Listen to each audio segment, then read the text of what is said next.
Breaking news. 10వ తరగతి చదువుతున్న బాలిక ప్రియుడి కోసం కన్న తల్లిని చంపించిన కేసులో సంచలన విషయాలు బయటకు వస్తూ ఉన్నాయి. ఇప్పుడు తల్లిదండ్రులందరూ నిజంగా ఒక భయాన్ని వ్యక్తం చేస్తున్నారు పిల్లల విషయంలో. అసలు పిల్లల ఆలోచన ధోరణి ఎలా ఉంటుందని తల్లిదండ్రులు భయాందోళన వ్యక్తం చేస్తున్నారు. కన్న తల్లిని దైవంగా చూసుకోవాల్సిన కన్న తల్లిని 10వ తరగతి చదువుతున్న ఆ పాప ప్రియుడి కోసం, నల్గొండలో ఉంటున్న ప్రియుడి కోసం పిలిపించి మరీ తల్లిని సుత్తితో తలపై బాధించి మరీ చంపేసింది. మొత్తం ఈ కేసులో చాలా సంచలన విషయాలు బయటకు వస్తున్నాయి. ఆ చిన్న కూతురు, ఆ చనిపోయిన ఆమె చిన్న కూతురు చెప్పిన విషయాలు చూస్తూ ఉంటే చాలా హృదయ విదారకంగా ఉన్నాయి. ఆమె ఎలా చంపించింది అనే వివరాలను కూడా ఇప్పుడు నేను మీకు చెప్పబోతున్నాను. ఆ బయట కూడా మీకు వినిపించబోతున్నాను. బిఫోర్ దట్, బిగ్ టీవీ ఒక విషయాన్ని చెప్తోంది. తల్లిదండ్రులను ప్రేమించే ప్రతి పిల్లలకి కూడా, తల్లిదండ్రులను ప్రేమించే బిడ్డలందరికీ కూడా చేతులెత్తి దండం పెడుతున్నాం. తల్లిదండ్రులను అవమానించే బిడ్డలు, తల్లిదండ్రులు చనిపోవాలి అని కోరుకునే బిడ్డలు ఎవరైనా ఉంటే దయచేసి మీకు బతికే హక్కు లేదు, చచ్చిపోండి. తల్లిదండ్రుల చావు కోరుకునే బిడ్డలు ఎవరైనా ఉంటే మీకు భూమి మీద బతికే హక్కు లేదు, చచ్చిపోండి. మీకు భూమికి భారం, సమాజానికి భారం. తల్లిదండ్రులను ప్రేమించే బిడ్డలు ఎవరైనా ఉంటే వాళ్ళకి చేతులెత్తి దండం పెడుతున్నాం. మరొకసారి చెప్తున్నా, తల్లిదండ్రుల చావును కోరుకునే బిడ్డలు మీరైతే మీరు భూమికి భారం, మీరు చచ్చిపోండి, పర్వాలేదు. జీడిమెట్లలో జరిగిన ఘటన ఒకసారి చూస్తే మీకు ఏమనిపిస్తుందో మీరు కమెంట్ బాక్స్లో తెలియచేయండి. ఒకసారి వివరాల్లోకి వెళ్లే ముందు, ఆమె చిన్న కూతురు తన అక్క కన్న తల్లిని ఎలా చంపించిందో ఆమె చిన్న కూతురు చెప్పింది. ఆమె ఒక్కొక్క మాట వింటే హృదయం ద్రవించిపోతుంది, రక్తం మరిగిపోతుంది. ఒక్కసారి మీరు కూడా వినండి. విని ఆమె చెప్పిన మాటలు విన్న తర్వాత మీ అభిప్రాయం కమెంట్ బాక్స్లో తెలియచేయండి. మిగతా విషయాలు మాట్లాడుకుందాం. ఆమె చిన్న కూతురు ఏం మాట్లాడిందో విందాం. గొడవలు అయ్యాయా అక్కకి? లేదు, మమ్మీకి అక్క ఇద్దరు మంచిగానే ఉండేటోళ్ళు. అని వచ్చి ఏం చేసిందో తెలియదు.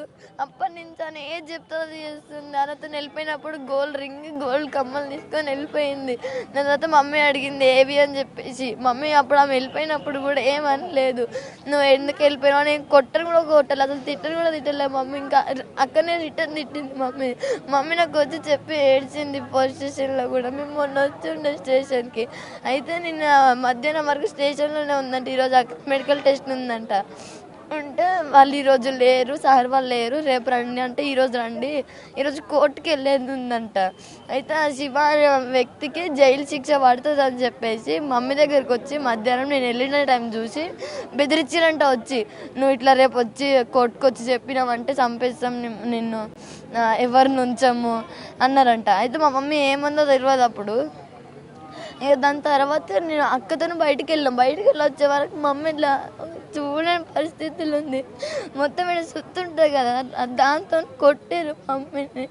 మమ్మీ మాట కూడా రాలేదు, మాట్లాడలేదు మమ్మీ. శివ అనే వ్యక్తిని ఎప్పుడన్నా చూసావు? ఎప్పుడన్నా ఇంటికి వచ్చాడా? ఒకసారి వచ్చిండు. అంటే ఫస్ట్ జనవరి 26కి అక్క పిలిచింది ఏమనేసి, మమ్మీ ఒకసారి చూడు మమ్మీ అంటే, మా మమ్మీ ఏమనుకుందంటే చూద్దాం, భయం చెప్దాం ఆ పిల్లలకి, ఇట్లుంటే ఎట్లా ఖరాబ్ అవుతారు మనుషులు అని చెప్పేసి మమ్మీ మాట్లాడడం కోసం. కానీ అని ఇట్లా చేస్తాడని అనుకోలేము మేము. లాస్ట్ కూడా మమ్మీ ప్రాణాలతోనే ఉంది. వాళ్ళు కొట్టినాక కూడా మళ్ళీ మా అక్క వాళ్ళకి ఫోన్ చేసి ఇంకా బతికే ఉంది వచ్చి చంపేయండి అంటే నన్ను ఒక అక్క వాళ్ళ ఇంటికి పంపించినాక చెప్పింది మీ అక్క నిన్ను బయటికి పంపించడానికి? మమ్మీని చూస్తే నువ్వు ఇప్పుడు భయపడతావు, నువ్వు చూడకు, రాకు, ఇంట్లోకి రాకు అసలు అన్నారు. విండోస్ అన్నీ క్లోజ్ చేసేసారు, డోర్స్ అన్నీ క్లోజ్ చేసారు. అయితే నేను ఏమనుకున్నా అంటే వాళ్ళు ఏం చెప్పారు నాకు, ఇట్లా ముఖం మీద వాటర్ జల్లేసి ఇట్లా అంటే చూసి మమ్మల్ని ఇట్లా పడిపోయింది అన్న. నేను ఇప్పటి వరకు అదే నమ్మినా, కానీ వాళ్ళు చంపిన తెలిసి నాకే. అంటే చున్నీ మెడకు వేసినప్పుడు నువ్వు అసలు ఇంట్లో లేవా? నేను అక్క ముందే చెప్పిందా నువ్వు బయటికి వెళ్ళు, బయట ఏమని చెప్పి బయటికి వెళ్ళిపోండి అని చెప్పింది. అయితే నేను మమ్మీని చూస్తుంటే భయం అవుతుంది నాకు. అంటే ఇట్లా ఇట్లా ఇట్లా ఏమేమో చేస్తుంది, నాకు భయం అయింది. అట్లా అని చెప్పేసి ఒక అక్క వాళ్ళ ఇంటికి వెళ్ళిన, ఆపోజిట్ ఉంటారు. నేను ఆ అక్క వాళ్ళ ఇంట్లో కూర్చున్నాక వీళ్ళు చున్నీ పెట్టేసి చంపేసినాక ఏమైంది, అక్క నా దగ్గరకు వచ్చిన అక్క వాళ్ళ ఇంటికి వచ్చి అమ్ముడు నువ్వు ఒకసారి బయటకు రా అమ్ములు అన్నది. నేను పోయినాక అంటే వాళ్ళు వెళ్ళిపోయారు. అప్పటికి వాళ్ళు వెళ్ళిపోతే మా అక్క కొత్త వచ్చింది, వాళ్ళు చంపేసి వెళ్ళిపోయారు. ఇక వాళ్ళు ఎస్కేప్ అయిపోయారు. వాళ్ళు వెళ్ళిపోయాక నా దగ్గరకు వచ్చి అమ్మలు ఇప్పుడు ఏమంటాం, మనం ఎవరి దగ్గర పోదామంట, ఇప్పుడు పోలీసులకు ఫోన్ చేయడం వద్దు, ఏమొద్దు అని మమ్మీ ఫోన్ పట్టుకొని కీస్ వేసి తాళం వేసేసి డోర్కి వచ్చేసింది. మమ్మీని అట్లనే వదిలేసి చంపేసినాక వచ్చిన తను మాట్లాడి. ఎవరు పోలీసులకి చెప్పారు ఇదంతా? ఒక అక్క ఉంటుంది కదా అక్క, ఆపోజిట్లో అక్క వాళ్ళు అన్నారు. నేను కూడా అన్న ఫోన్ చేద్దాం పోతుందాం అంటే అస్సలు వద్దు వాళ్ళతో మాట్లాడొద్దు, మనం పోలీస్ వాళ్ళకి మనకు గొడవలు అయినాయి, వద్దు. ఇప్పుడు వాళ్ళు ఏమంటారంటే ఇప్పుడు మమ్మీ చనిపోయిందని మనల్ని ఇంకా చులకనగా చూస్తారు, వద్దు, నిన్నొక్కడు వేసేస్తారు నన్నొక్కడు వేసేస్తారు, మనం ఇద్దరం మంచిగా బతకలేము, నువ్వు ఏడుంటో చెప్పు అని నన్ను మా అమ్మ ప్రాణం పోయేదాకా టైం పాస్ చేసింది మా అక్క. ఇప్పుడు లోపల అందరు కాలు మీద కాలేసుకొని కూర్చున్నారు, ముగ్గురు చంపేసి కలిసి. నీ కళ్ళ ముందే ఇదంతా మీ అమ్మ ప్రాణాలతో కొట్టుమంటాడుతున్నది, అదంతా చూసిన నేను. అమ్మ మీ అక్కకి కనికరం కలగలేదా నా తల్లి అని? అస్సలు ఆమె చిన్నప్పటి నుంచి అంతే, 7th క్లాస్లో ఉన్నప్పుడు కూడా పెద్దమ్మ వాళ్ళ దగ్గరికి పోయి నన్ను ఇట్లా మమ్మీ కొడుతుంది అంటే, ఇంట్లో ఏదో చిన్న ఇష్యూస్ జరిగినప్పుడు కొట్టుకోరేవారని, ఇట్లా కొడుతుంది నన్ను అని చెప్పేసి మమ్మీ పైన కేసు పెట్టింది. కానీ ఎవరు తీసుకోలే, ఆమె మేజర్ కాదు కానీ అనేసి. మళ్ళీ ఇప్పుడు ఆమెకు 16 years, అసలు ఆమె ఇప్పుడే 10th. మమ్మీ మంచిగా ఆమె వెళ్ళిపోయినాక కూడా తీసుకోవచ్చు మంచిగా చెప్పింది, బెట్ట ఇది 10th, ఇప్పుడు 10th చదవకపోతే నీ లైఫ్ పోతుంది అని చెప్పింది. కానీ మమ్మీకే లైఫ్ లేకుండా చేసేసింది. రీసెంట్గానే మీ నాన్నని కోల్పోయారు మీరు. ఎంతో అల్లారు ముద్దుగా మీ అమ్మ మిమ్మల్ని చిన్న గీత కూడా పడకుండా పెంచుకుంది, ఇప్పుడు అలాంటిది మీ అక్కనే చంపేసింది. వాళ్ళైతే ముగ్గురు బయటికి రావద్దు. అసలు మొన్న ఊరి నుంచి పట్టుకొచ్చినప్పుడు ఆయన రిమైండ్లు ఉండే, మొన్న వదిలేసిరంట. ఆయన వదిలేసినందుకు ఇప్పుడు మా మమ్మీ చనిపోయింది.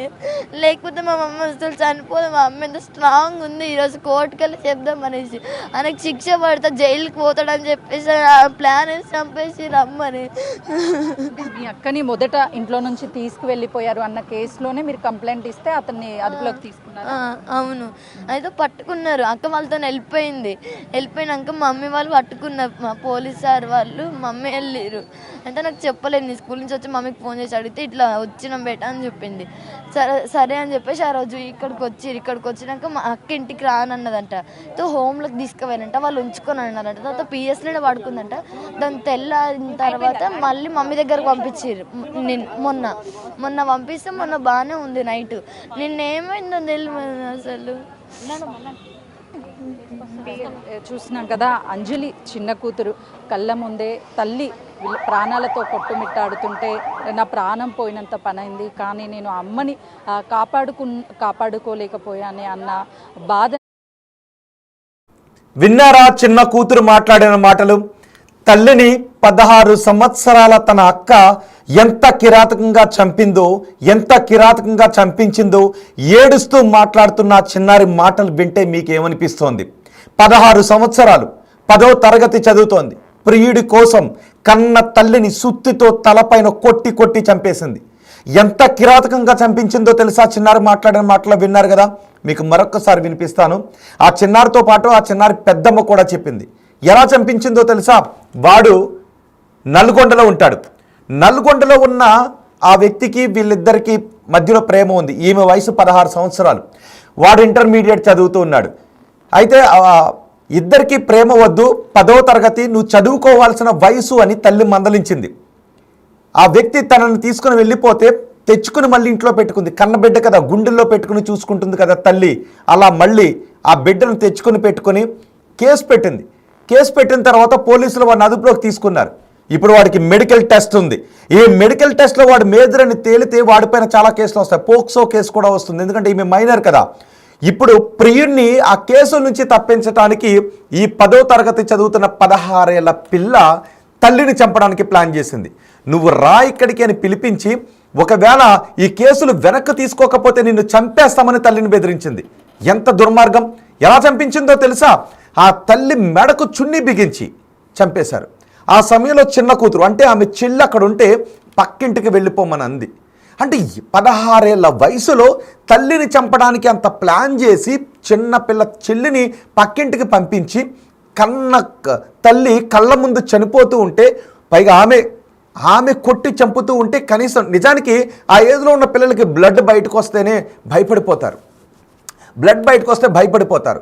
కానీ కన్న తల్లి ఒంటిలో నుంచి రక్తం బయటకు వస్తూ ఉంటే, ఆమె విలవిలలాడుతుంది, ప్రాణం పోతూ ఉన్నప్పుడు విలవిలలాడుతూ ఉంటే ఈమెలో ప్రియుడు గుర్తొచ్చాడు, ప్రియుడితో ఎలా వెళ్ళిపోవాలని గుర్తొచ్చింది తప్ప కన్న తల్లి పాలు తాగిన ఆ జ్ఞాపకాలు ఏవి ఈమెకి గుర్తు రాలేదు. తండ్రి కూడా చనిపోయాడు. తండ్రి లేని పిల్లలను అల్లారు ముద్దుగా పెంచుకుంటుందమ్మ. ఎలా చంపిందో తెలుసా? సుత్తి పెట్టి కొట్టిన తర్వాత ఎంత డ్రామా చేసిందంటే మళ్ళీ చెల్లిని పిలుచుకొచ్చిన తర్వాత అమ్మ పడిపోయింది అనే కొన్ని డ్రామాలు చెప్పారు. నీళ్లు కొట్టినట్టుగా ట్రై చేశారట. తర్వాత అమ్మ చనిపోయింది, పోలీసులకు ఫిర్యాదు చేద్దామంటే వద్దు, పోలీసులు నిన్నొక చోట నన్నొక చోట పెడతారు అని చెప్పిందంట. ముఖం పైన వాళ్ళ కొట్టిన దెబ్బలకు ఆమె ముఖం ఛిద్రమైపోయింది. ఆ తర్వాత ఏం చేసిందో తెలుసా? వెళ్ళి చూస్తే ఆ తల్లి కొన ఊపిరితో ఉందంట. ఆ తల్లి ఇంకా పూర్తిగా చనిపోలేదంట, కొన ఊపిరితో ఉంటే మళ్ళీ ప్రియుడికి ఫోన్ చేసిందంట. ఆ తల్లి ఇంకా చనిపోలేదు, ఒకసారి వెనక్కొచ్చి పూర్తిగా చంపేసి వెళ్ళండి అందంట. ఆ మాటలు వింటే మీకు ఏమనిపిస్తుంది చెప్పండి ఒకసారి? ఆ చిన్నారు చెప్పిన మాటలు విన్నారు కదా. తల్లి పూర్తిగా చనిపోలేదు, ఒక్కసారి వెనక్కొచ్చి పూర్తిగా చంపేసి వెళ్ళండి అందంట. అప్పటికే రక్తపు మడుగులో ఉంది తల్లి. పేగు తెంచుకుని పుట్టిన బిడ్డ, తన చనుబాలు తాగి పెరిగిన బిడ్డ, తను ఎంతో అల్లారు ముద్దుగా పెంచుకున్న బిడ్డ సుత్తి పెట్టి తన తలపై కొట్టి చంపుతూ ఉంటే ఆ చివరి క్షణంలో తల్లి ఏమనుకుని ఉంటుందో ఒక్కసారి ఆలోచించగలరా? మీకేమనిపిస్తుంది ఈ మాటలు వింటే? కన్న తల్లిని ప్రియుడి కోసం చంపేసింది, అది 10వ తరగతి చదువుతున్న కన్న బిడ్డ అంటే మీకేమనిపిస్తుంది? పైగా చాకలి ఐలమ్మ ముని మనవరాలకి బిడ్డ. చనిపోయింది ఎవరో తెలుసా? చాకలి ఐలమ్మ.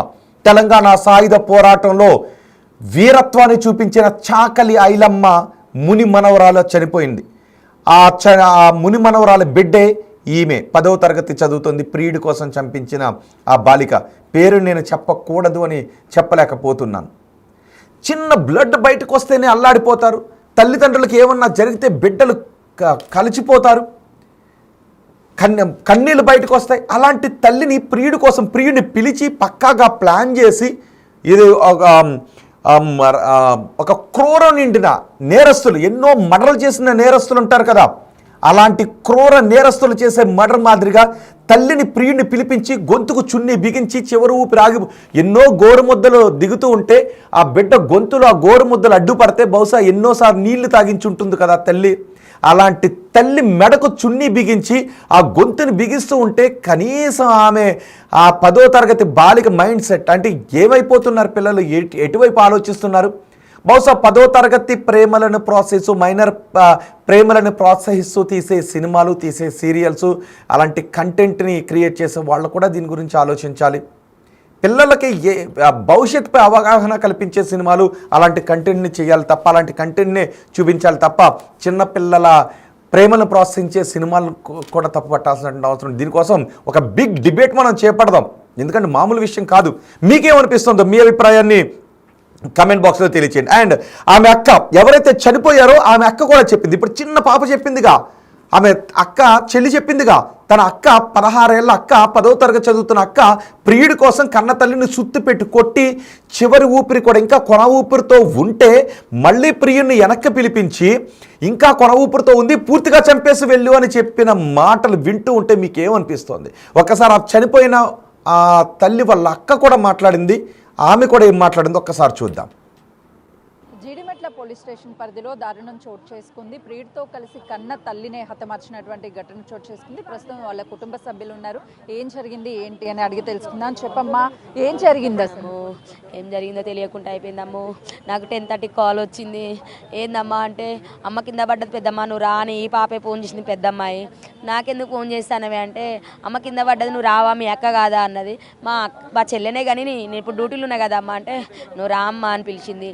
పిలిచి సరే వస్తాను బిడ్డ బిడ్డ అని వచ్చిన. నాకు వచ్చేదాకా మా చెల్లె చచ్చిపోయింది తెలియదమ్మా. నేను వచ్చాక పోలీసు వాళ్ళు ఇద్దరం ఒకసారి ఎంటర్ అయినాం. ఇద్దరం లోపలికి పోతే పోలీసులు నన్ను లోపల రానియలేదు. వాళ్ళు బాడీని చూసి ఎమ్మటే స్పాట్ డెడ్ అన్నారు. నా చెల్లెకు మెడకు చున్నేసి చంపిల్లమ్మా. మెడకు చున్నేసి చంపితే మా చెల్లె పెరుగులాటలో తప్పించుకొని బతికింది. నా చెల్లె చావలేదు. కొనుపిరితో కొట్టుకుంటా అంటే అమ్మ పెద్ద బిడ్డ చంపిస్తుంటే చిన్న బిడ్డ చూసి అమ్మ ఏమో కింద పడిపోయింది ఏందక్క అంటే పూజ చేసుకుంటే కింద పడ్డదని చెప్పిందంట. అవునా అమ్మ కింద పడ్డదా అని చెప్పి ఈ పిల్ల ఏడుస్తుందంట. అమ్మ ఫ్రెండ్ నా ఫ్రెండ్ నన్ను పోయి తీసుకురావా అని దూరం పంపిందంట. ఈ పిల్ల ఫ్రెండ్స్ తీసుకొద్దామని పోయేలోపు మా అమ్మ చచ్చిపోలేదు, మా అమ్మ ఇంకా బతికే ఉన్నది, నువ్వు మళ్ళా రాశివా యశ్వంత్ అన్నదంట. వెనుక తిరిగి వచ్చి రాళ్ళు కొట్టే సుత్తే ఇంత సుత్తతోని పుర్ర అంతా వగలగొట్టిళ్ళు, నా చెల్లె ముక్కంతా వగలగొట్టిళ్ళు, నా చెల్లెను వివచ్చంగా కొట్టి పడేసి కింద పడేసి పోయిళ్ళు. మళ్ళీ మీదికెళ్ళి ఏం గుర్తు లేకుండానే చున్ని నడుము కట్టుకొని వెళ్ళిపోయి మేడం. ఇప్పుడు తీసుకొస్తే వాళ్ళు నడుముకు మా చెల్లెను ఉరిపెట్టిన చున్ని ఉంది. ఇది ఎంతవరకు ధర్మం, ఇది ఎంతవరకు న్యాయం, ఇది ఎంతవరకు ఉంది? అలాంటి బిడ్డ ఉందా? ఇలాంటి పిల్లలు ఉన్నారా? నా చెల్లెకు భర్త చనిపోయి సంవత్సరం అయింది, కళాశారలో జాబ్ చేస్తుంది, వచ్చింది దాంతో బ్రతుకుతుంది. ఈ బిడ్డలే కన్నందుకు అయ్యే పాపము అమ్మా. నా చెల్లెకే ఇంత ఎములు ఉన్నారు అనుకోలేదమ్మా. నా చెల్లెకి అన్యాయం జరిగింది. నా తల్లి చెప్పిందమ్మా మీ చెల్లి? ఎప్పుడు చెప్పలేదమ్మా. నా చెల్లె చేసింది ఫోన్ కానీ నేను ఎత్తలేదు. నాకు 2 days కింద సండే చేసింది. సండే 10:30కి 10కి ఫోన్ చేసింది కానీ నేను ఫోన్ ఎత్తలేదు. నాతో మాట్లాడదని నేను ఫోన్ ఎత్తలేదు. లేకపోతే నాతో మాట్లాడితే నేను ఎత్తి మాట్లాడితే చెల్లెకి సమాధానం చెప్పేదాన్ని. అది కాదు చెల్లె ఇదని. చిన్న బిడ్డతో అన్నదంట పెద్దమ్మ దగ్గరికి వెళ్ళి చెప్దాం మనం ఇవన్నీ అంటే పోదామమ్మా అన్నదంట. నా చెల్లె ఇవాళ రేపు కావచ్చు నా దగ్గరికి. కానీ ఇంతలోపు జరగవలసింది అంతా జరిగిపోయింది. అమ్మ ఎవరు లేరని చెప్పిందంట. ఎవరు లేరని చెప్పింది. వెనక ముందు ఎవరు లేరు, శివ జశ్వంత్ ఇద్దరు రండి, మా అమ్మని చంపిన ఎవరు లేరు అన్నదట. చనిపోయిన ఆ మహిళ అక్క చెప్పిన మాటలు కూడా విన్నారా? వెనక ముందు ఎవరూ లేరు, మిమ్మల్ని ఎవరు ఆపేవాళ్లే లేరు, మీరు వచ్చి చంపేసి వెళ్ళిపోండి ఆ తల్లిని అని చెప్పిందంట 10వ తరగతి చదువుతున్న ఆ బాలిక. కన్న తల్లిని చంపేసిన తర్వాత అంటే సుత్తి పెట్టి కొట్టిన తర్వాత కొన ఊపిరితో ఉంటే మళ్ళీ వెనక్కు పిలిచి మరీ చంపించేసిందంట. సో నమ్మకాలు పోతున్నాయి. కనీసం కన్న బిడ్డలను కూడా తల్లిదండ్రులు నమ్మలేని దౌర్భాగ్యమైన పరిస్థితులు సమాజంలో ఎందుకు వస్తున్నాయని మీరు అనుకుంటున్నారో మీ అభిప్రాయాన్ని కమెంట్ బాక్స్లో తెలియచేయండి. 10వ తరగతి చదువుతున్న ఆ బాలిక మనసులో ఇంత క్రూరమైన ఆలోచనలు రావడానికి కారణం ఏంటి అని మీరు అనుకుంటున్నారో మీ అభిప్రాయాన్ని కమెంట్ బాక్స్లో తెలియచేయండి.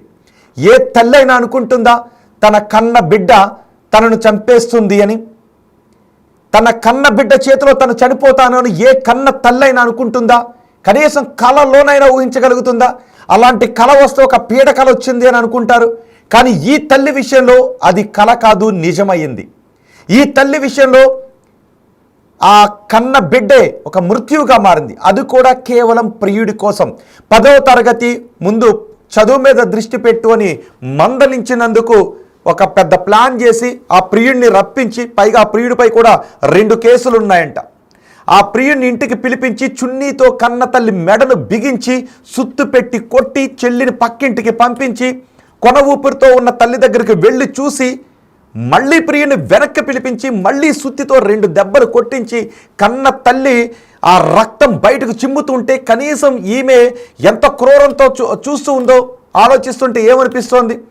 కన్న తల్లిని కొడుతూ ఉంటే కన్న తల్లి రక్తం బయటకు వస్తూ ఉంటే తిరిగి ఆమె ఇంకొక 2 సుత్తితో దెబ్బలు కొట్టండి పూర్తిగా చచ్చిపోయేంత వరకు అని ఉంది. అంటే ఈ ఆలోచన ధోరణిలోకి, ఇలాంటి మనస్తత్వాల్లోకి పిల్లలు ఎందుకు వెళుతూ ఉన్నారు అని సమాజం ఒక్కొక్కసారి ఆలోచించాలి కదా.